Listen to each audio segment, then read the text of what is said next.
Hello everyone.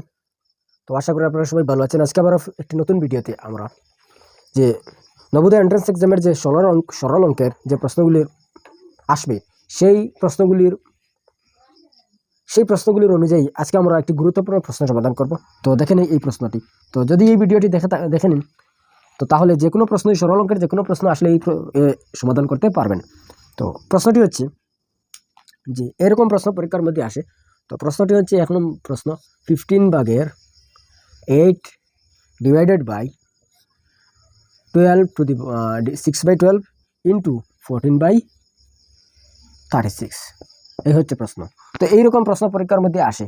তো যদি এরকম প্রশ্ন আমরা সমাধান করি তাহলে আমরা যে কোনো প্রশ্ন সমাধান করতে পারবো এরকম। তো এইরকম সরল অঙ্কের প্রশ্ন যে নবোদয় এন্ট্রান্স এক্সামের সিলেকশন টেস্টে ক্লাস 6-এর মধ্যে তো এই সরল অঙ্কের যে কোনো একটি প্রশ্ন যেভাবেই হোক একটা সরল অঙ্কের প্রশ্ন আসে। তো তাই আমাদের খুবই গুরুত্বপূর্ণ সরল অঙ্কের প্রশ্নগুলো সমাধান করা শেখা।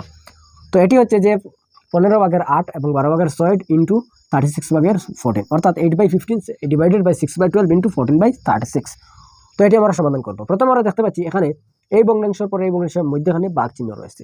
তো যেহেতু এটি ভাগ চিহ্ন রয়েছে আমাদের জানা রয়েছে যে একটি ভগ্নাংশকে যদি আমরা হরের জায়গায় যদি লব নিয়ে যাই, লবের জায়গায় যদি হর নিয়ে আসি অর্থাৎ স্থান পরিবর্তন করে তাহলে এই ভাগ চিহ্নটি পূরণ চিহ্নে পরিণত হয়। তো এভাবেই আমরা করবো এটি।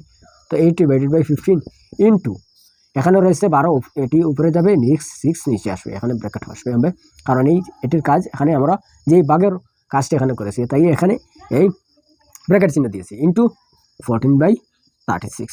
তো আমরা এখন কি করব, যে এখানে আমরা যে ক্রস মাল্টিপ্লিকেশন হয়েছে এখানে পূরণ চিহ্ন রয়েছে, আমরা উপরে নিচে পূরণ করতে পারবো। তো এটি করার আগে এটি যদি আমরা পূরণ করার আগে আমরা দেখে নিব যে যদি ক্যান্সেল হয়। তো আমরা সবাই যেখানে 2 4 8 2 3 6, তো 3 1 3 3 4 12, তো এইভাবে রয়েছে যে এখানে রয়েছে 4, এখানে রয়েছে 4, এখানে রয়েছে 15, তো 6 যারা হবে 16 আর নিচে 15।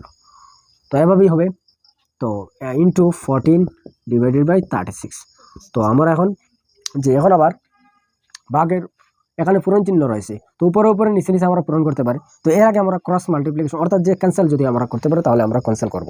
তো এখানে আমরা দেখতে পাচ্ছি যে 2 8 16, 2 8 36, 2 4 8, 2 9 18।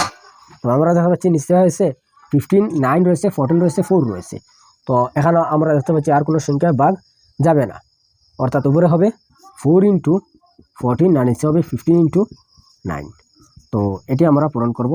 তো 4 ইন্টু 14 সাইড 16 হাতে রইলে 1, সাইডে রেখে 5, 56 আর নিচে রয়েছে 9 ইন্টু 15, 5 নং 45 5 হাতে রইল 4, 9 আর সাইডে 13।